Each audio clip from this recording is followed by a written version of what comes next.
Welcome to Kids Wellness Matters. I'm Dr. Nina Alfieri. And I'm Dr. Rob Sanchez. We are both parents and pediatricians at the world-renowned Ann and Robert H. Lurie Children's Hospital of Chicago.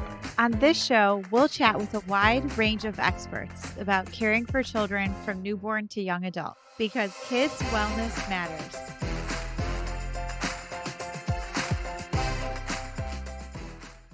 Today, we are so excited to talk about the first year of welcoming a new baby into your home from our perspective as pediatricians and parents. The first year can be overwhelming for parents, especially new parents, and we ourselves have had some of the same feelings, fears, and experiences as you, from sleepless nights to overjoyed moments when they do something new for the first time. Absolutely. And we're diving into what the first year of parenting really looks like, from key developmental milestones and tips to support your baby's growth to the unforgettable moments we've experienced firsthand as both pediatricians and parents. The newborn period is really exciting. There are a lot of places where you can go to get your questions answered, including on this podcast. We just released an episode all about caring for newborns.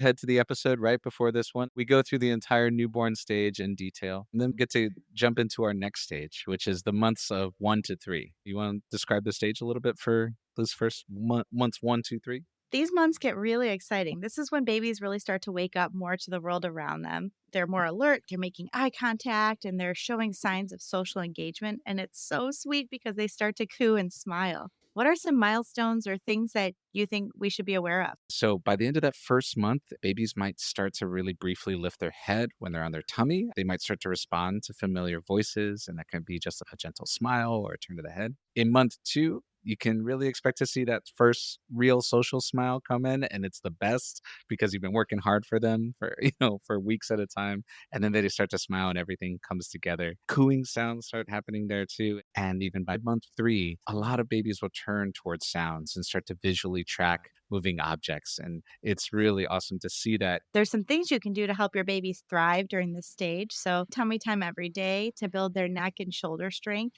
Talk and sing to your baby. That really helps with early language development. Babies at this stage love high contrast toys. So, those Yeah. black and white cards. I had a pillow on my couch that was black and white. Both of my girls just stared at it. So, making lots of eye contact can also stimulate their visual tracking and their social skills. It is important for parents to know when to be a little concerned. So, a few things that we wanted to point out that might be important to mention to your pediatrician is if you notice that your baby in this age between 1 to 2 to 3 months is not reacting to sound, not focusing on faces or objects very well, and not really having that social smile by 2 to 3 months. And if they're not showing improvement in that head control, so kind of really able to kind of lift it up off a mat, that may be signs that are really important discussing with your pediatrician because there could be some important interventions that we're able to do for you and talk with you during that time. Rob, what were some of your favorite memories during the 1 to 3 month stage? Okay, it goes without saying, but it's been tummy time. And I have this personal memory, well, with both of my boys, but my firstborn, I had set up like a little bobby pillow that I kind of propped him up on, and I had 3 different mirrors. They're all different toys, like set all the side. And it just like, I just remember him like lifting his head up and looking to one mirror and then all the way to the next and all that. And I was just like cheering him on like a coach, like, just like, yeah, way to go, way to go. And it feels like such a small thing, but it really was just a favorite memory of mine. I love it. How about you? I'm sure you got great memories too. Oh man, I loved being a tummy time coach too, but in order to be innovative, I would have to say probably eating dinner while holding the babies while they were trying on various food hats. They love both of my babies just love to be held, and so I would just eat over them and they would get food all over them. And I have so many pictures of them covered in food. It was great. Just like a big thing of like a spaghetti noodle on one hand. Exactly. Yep.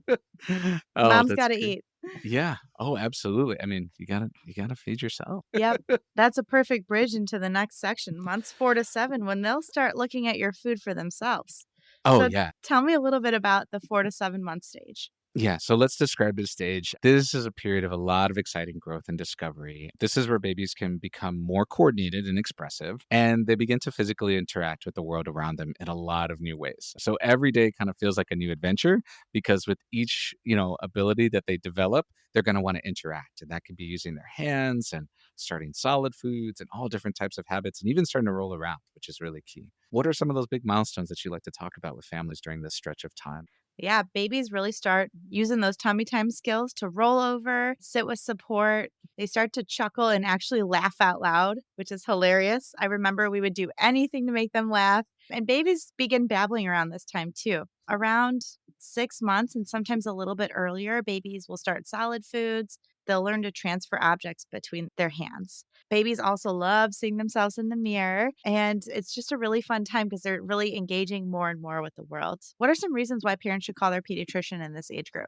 Between months 4 and 7, that you're not seeing them being able to reach for objects or not really showing any effort in trying to do that. If they don't have great head control, so really having difficulty turning and needing extra support when you hold them. If they're not really making good chuckles, laughter, other kinds of vowel sounds or cooing sounds, or if they kind of seem to be disengaged from the caregivers or their toys, that would be a good thing to bring up to the pediatrician because, again, it could be a marker that they may need some extra support or focused attention to help with those developmental areas. And your pediatrician will be glad to discuss those concerns with you and make sure that you get those resources and support for those areas. That's great. And there's so much that we can also do to help babies thrive during this stage. So, again, lots of supervised floor time to roll and play, making sure they have a safe sleep environment, offering safe and varied textures and toys and early foods. Solid food introduction is so exciting. And we could probably do an entire episode on that. But there's a lot of good resources out there. Babies will start solids during this age block, in addition to taking primarily breast milk or formula for their main nutrition. We recommend families begin with iron rich options and also add in fruits and vegetables. Those are all things that I talk about between those visits at 4 and 6 months, which are the big kind of places where we have well child visits. And, it often leads to fun conversations. I think a lot of times you're starting to see the fruits of the labor, all of those like talking with them and singing with them and playing with them, doing all those tummy times. It all starts to show off in the abilities that they show in terms of being able to roll or sit up and start engaging with the world, like we said. And, one of the things I often talk about with families and making sure this is that we keep them safe during that time. So, especially as they learn the ability to roll or start to move around, trying to make sure that they're always safe. So, keeping a very close eye on them when they're on high surfaces, so like your bed, help prevent falls. Or if they are starting to roll around, making sure the world around them is safe and watching out for things that they might be able to grab onto, get within their reach. We always talk about safety during that time and kind of child-proofing the areas. It's a perfect time to do it before they continue to grow on to the next stage where they're doing more and more. There's so many personal, like, favorite memories during this stage, but Nina, do you have some favorite ones? It's got to be the chuckles. We would do Yeah. anything for a chuckle, and I'm sure our neighbors thought we were crazy. We would just sing all kinds of songs, and it was just the first couple chuckles were belly laughs, and they were just the best. How about you? I think for me, it made us laugh. It didn't necessarily make our children laugh, but it was the first food introductions because they weren't always a big fan. So Yeah. I think we have videos that we look at not infrequently of like the first time they tried eggs or the first time they tried, I think, some avocado. And they were like, just what is this? Just the faces that they make as they try it, which is very common and normal.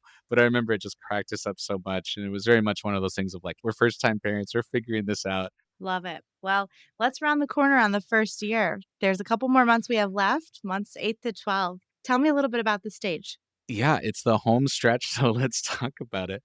So, months 8 to 12, this is a big stage when babies start to become little explorers with big personalities. They're mobile, they're curious, and they're learning how to communicate more clearly. And they're also testing boundaries and showing preferences for sure. Mhm. What are some milestones that we like to think about during this age range? During this age range, babies may start to crawl. They might start to pull to stand and cruise along furniture. And you might even see your baby take their first steps. They often wave, they clap, they play interactive games like peekaboo. It's so fun. Around this Yeah. time, babies might also say words like mama, dada, some other short words, and they can start to understand simple words and routines. What are some things to keep an eye out for as a parent? Yeah, especially at like our 9-month well child check, we're going to start kind of checking off these boxes and seeing all the things that they're starting to be able to do. But we'll also talk to families about, if they're not able to do some things, what to really look out for. So, one of the big things that we look out for by that 12-month stage is your baby isn't crawling or not really bearing weight on their legs. I always like to mention that there's big, wide ranges of normal for a lot of these milestones. Kind of walking independently can happen between like 9 and 18 months, and that's all normal. But really, if they're not starting to crawl or really bear weight by 12 months, that's when we should talk to a pediatrician. And the other things are just about their communication areas. So if they're not seeming to respond to their name, turn their head towards you if you say it, or if they're not using gestures that are really common, like pointing or waving, they're not just showing a lot of interest in those interactions. Those are really things to talk with your pediatrician about. The last big concerning thing would be if they had certain abilities, but then start to lose them. So, for example, if they were able to sit up independently, but suddenly can't do that anymore, or if they were rolling over or crawling even, but then suddenly not able to do that, it's really important that you mention that to your doctor at a well child visit or to schedule an appointment with them to talk about those, because those could be some concerning signs that we want to make sure that you have a chance to talk about with your pediatrician and get support for. What are some big things that you like to talk about with families to help them thrive during this stage? I'm sure there's so many. So many. I think it's important to create safe spaces to explore and practice standing or cruising. Parents are the most important first teachers the baby will ever have. So, the more time you spend playing interactive games like patty cake, peekaboo, this reinforces social and communication skills. Reading books every day is really helpful and a great way to connect with your baby. And we have a separate episode on that as well. Reach out and read, Dr. Glusman. Yeah. Woohoo! Also, encouraging simple problem solving with toys like stacking and sorting or opening and closing can be great. And don't underestimate the cardboard boxes and the Tupperware and the random things you have around your house. They often make the best toys. What else do you recommend for families? I think a lot of times we talk about narrating the day, right, with families. So, I mean, it's like from the moment you wake up, we're going to change your diaper. Or, when you're in the kitchen, we're going to take the bowl and we're going to put the banana on the bowl, and bananas are yellow. And, talking in that way, kind of in that parentese type of cadence. And it's just a way to maximize that time with your child. Oftentimes during that age range, they might be starting in daycare or other types of childcare, as a lot of parents may be returning to work. And so trying to maximize that time through finding opportunities to share language and communicate with them, have fun play activities, those are always really key. And I like talking about that with families a lot during this age range. Love it. What were your favorite memories of this stage? I think there's too many to count. But one of the things I love is that, especially at a little bit around this age range, is that when they find their feet so much and they're just so cute Hmm. as they roll around and play, and just thinking of new games to play with them, because the more that they interact, the more that you can do it. So peekaboo was always a huge one. My son, he was a little bit earlier on the walking stage, my firstborn, and so that just meant he could do so many more things. And I mean, seeing him take his first steps in this stretch between 8 and 12 months was just a wild experience, and it's something I'll always remember. And then all the other steps that came with it, which is made it so much more fun. A little scary, but also a lot of fun. That's great. I think my favorite would probably be time at the table eating. I just love watching Yeah. my kids at this age explore food and enjoy and toss food. I mean, there were episodes of hummus flying across the kitchen into my mom's hair at one point. My favorite though was my firstborn really liked to dip, so she like loved to have ranch or something to dip her food in. And she just learned how to do it as a baby and it would just crack me up because it was so cute. And now my second-born does that too. So, lots of fun. The second-borns, they kinda can follow in their footsteps, but also totally do their own thing, and that might be something a lot of our parents, like, relate to as well. It really illustrates how, these are general pockets where you see these development, but every child kind of does it at their own rate. What we wanna talk about is just what are those big key points that you're looking for, and also when to be concerned and talk about it with your pediatrician. Absolutely. And I think, development is such a tricky topic because it really goes in leapfrogs. Like some kids are really focusing on one skill and they might learn how to walk a little bit later because their language was really kind of being pushed forward. And so, like you said, there's an age range for every milestone. But that being said, there's such a benefit to having early therapy.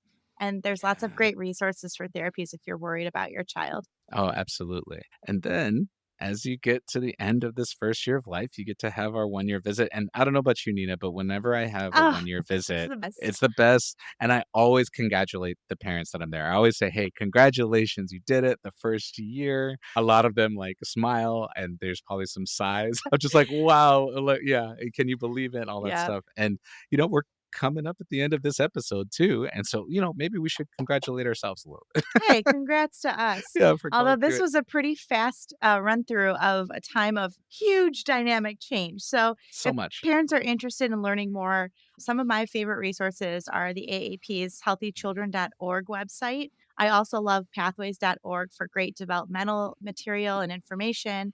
The CDC Milestones page is really great. And then I really like the Baby 411 book because it's written by a pediatrician and it answers so many great questions with wonderful evidence-based information. So, in addition, your pediatrician is always here for you, but congrats on first year episode and congrats to all the parents in their first years of parenting. It's a marathon. Thanks for listening to Kids Wellness Matters. For more information on this episode and all things kids wellness, please visit lurieChildrens.org.